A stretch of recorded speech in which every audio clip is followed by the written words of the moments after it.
Manusia lahir ke dunia tanpa tahu apa-apa, tanpa tahu akan menjadi siapa, dan hidup itu untuk apa kelak nantinya. Ya, manusia lahir dengan jiwa atau pikiran yang kosong. Lalu, akankah terus menjadi kosong? Jawabannya, tentu tidak. Seiring berjalannya waktu, manusia akan tumbuh secara fisik, lalu berkembang pemikiran dan pengetahuannya selaras dengan kondisi lingkungan di hidupnya.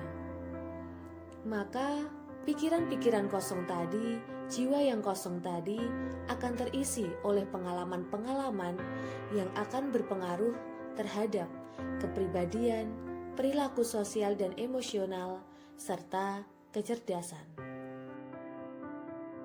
Teori tabula rasa. Tabula rasa adalah teori yang muncul di barat. John Locke mengibaratkan teori tabula rasa seperti bayi yang dilahirkan dalam keadaan pikiran yang kosong.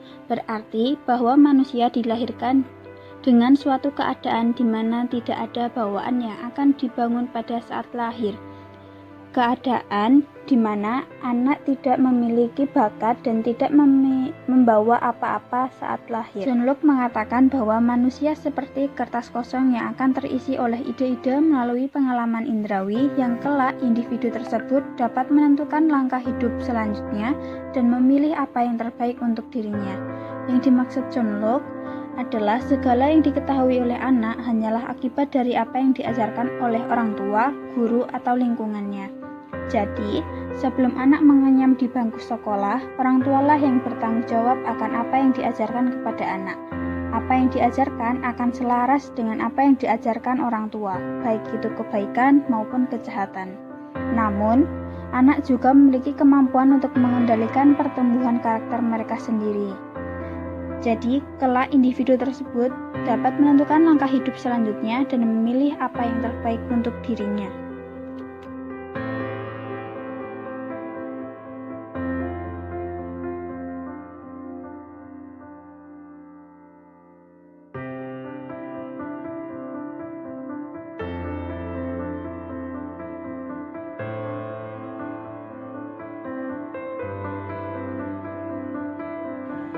Jauh sebelum John Locke mengemukakan pendapatnya tentang tabula rasa, para filsuf klasik mempunyai pandangan yang cukup umum tentang jiwa di kalangannya, yaitu paham aprionisme yang menyatakan bahwa jiwa yang dikirimkan pada diri manusia sudah lengkap dengan pengetahuan dan kemampuan. Jadi, belajar di kehidupan manusia adalah proses mengeluarkan pengetahuan dan kemampuan potensi dalam jiwa ke dunia ini. Selanjutnya ada Aristoteles yang berpendapat tentang jiwa bahwa manusia ketika lahir dengan lembaran kosong di dunia yang disebut dengan teori tabula rasa. Dalam karyanya The Enigma, ia mempertanyakan keanehan jika jiwa yang ada pada diri manusia sudah terisi dari sananya. Sependapat dengan Aristoteles, Ibnu Sina berpendapat bahwa pemikiran yang tidak pernah dilihat bentuknya adalah pemikiran abstrak, dan pemikiran tersebut didapatkan dengan memfamiliarkan material. Kemudian, teori tabula rasa dikemas oleh John Locke menjadi bahwa segala pengetahuan atau pemikiran diperoleh dari sensori dan refleksi. Sensori adalah segala sesuatu yang kita alami dengan indera kita, penglihatan, pendengaran, dan perasaan. Refleksi adalah apa yang kita renungkan berdasarkan apa yang sudah kita ketahui sebelumnya. Selanjutnya, dari teori tabula rasa dapat dikembangkan pada teori-teori yang berhubungan dengan perkembangan anak. Dilihat dari teori perkembangan kognitif, menurut Piaget, teori perkembangan kognitif mengemukakan asumsi tentang perkembangan cara berpikir individu dan kompleksitas perubahannya melalui perkembangan neurologis dan perkembangan lingkungan. Pengetahuan anak terbentuk secara berangsur sejalan dan pengalaman yang berkesinambungan dan bertambah luasnya pemahaman tentang informasi-informasi yang ditemui. Anak memiliki urutan dalam tahap perkembangan kognitifnya, dan pada setiap tahap, baik kuantitas informasi maupun kualitas kemampuannya menunjukkan peningkatan. Hubungan teori tabula rasa dengan perkembangan kognitif anak. Hubungan antara teori yang dikemukakan oleh Jean Piaget dan John Locke adalah perkembangan kognitif anak yang dipengaruhi oleh lingkungan akan menjadi pengalaman dalam hidupnya sebagai pedoman dalam menentukan langkah hidup dan memilih yang terbaik untuk dirinya. Pengalaman sebagai pembentuk kepribadian seorang anak. Teori tabula rasa menjelaskan bahwa manusia lahir dalam keadaan suci tanpa membawa apapun. Maka, pengalaman-pengalaman di hidupnya yang akan membentuk kepribadian dalam Pengalaman tersebut dapat dipengaruhi dari 3 lingkungan, yaitu keluarga, sekolah, dan masyarakat. Yang pertama, dari lingkungan keluarga terdiri dari 2 aspek, yaitu genetik dan pola asuh. Genetik adalah bawaan anak dari orang tuanya. Pengaruh ini bisa bermacam-macam yang merupakan sifat dasar bawaan, seperti pemarah, penyabar, dan lain sebagainya, yang sangat berpengaruh pada cepat atau lambatnya pembentukan kepribadian seseorang. Yang kedua adalah pola asuh dari orang tua. Agar pengenalan, penanaman, dan pembiasaan kepribadian lebih kontekstual kepada anak, maka ada beberapa faktor yang harus dipertimbangkan. Pertama, relating, kedua, experiencing, ketiga, applying, keempat, cooperating, dan yang kelima adalah transferring. Selanjutnya, faktor yang memengaruhi perkembangan kepribadian anak yaitu lingkungan sekolah. Lingkungan sekolah merupakan tempat bagi siswa untuk belajar bersama teman-temannya secara terarah guna menerima transfer pengetahuan dari guru yang di dalamnya mencakup keadaan sekitar suasana sekolah, relasi siswa dengan teman-temannya, relasi siswa dengan guru dan dengan staf sekolah, kualitas guru dan metode mengajarnya, keadaan gedung, masyarakat sekolah, tata tertib, fasilitas-fasilitas sekolah, dan sarana prasarana sekolah.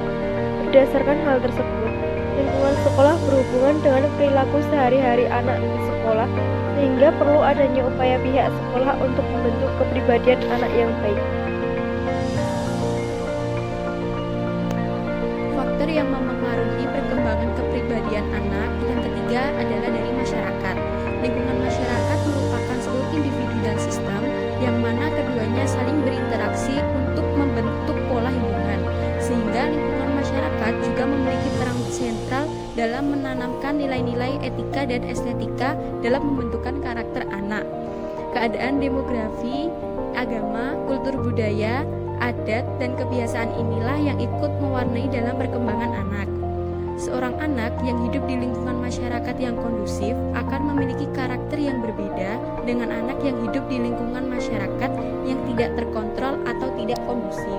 Pemirsa, saling ejek di media sosial, 2 kelompok remaja dengan membawa senjata tajam terlibat aksi tawuran di Jalan Protokol di Kota Bekasi. Sementara itu, Satreskrim Polresta Bogor menangkap 6 remaja pelaku tawuran maut di Pasar Bogor, Jawa Barat.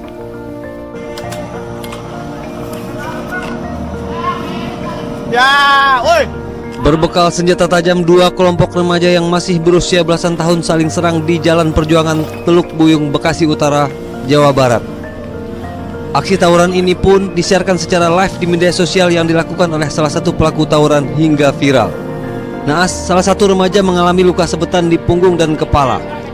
Korban yang mengalami luka dilarikan ke rumah sakit untuk perawatan medis. Aksi tawuran ini meresahkan warga. Diharapkan para remaja bijak menggunakan media sosial sehingga tidak menimbulkan keributan yang berujung korban jiwa. Dari Bekasi dan Bogor, Jawa Barat. Dari berita tersebut dapat kita lihat bahwa kejahatan yang terjadi antara remaja ini dipengaruhi oleh faktor lingkungan pertemanan yang kurang baik, di mana kejadian tersebut disebabkan karena saling ejek dalam media sosial. Akibatnya terjadi tawuran. Nah, hal ini berkaitan dengan teori tabula rasa menurut pendapat John Locke, bahwa segala yang diketahui oleh anak hanyalah akibat dari apa yang diajarkan oleh orang tua, guru, atau lingkungan.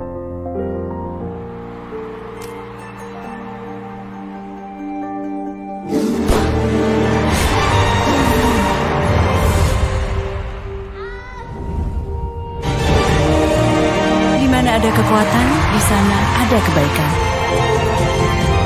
Kata ibu, kebaikan lebih penting dari kemenangan. Dukung mereka dengan kebaikan susu dan gandum dari Biskuat. Kekuatan yang baik dari dalam.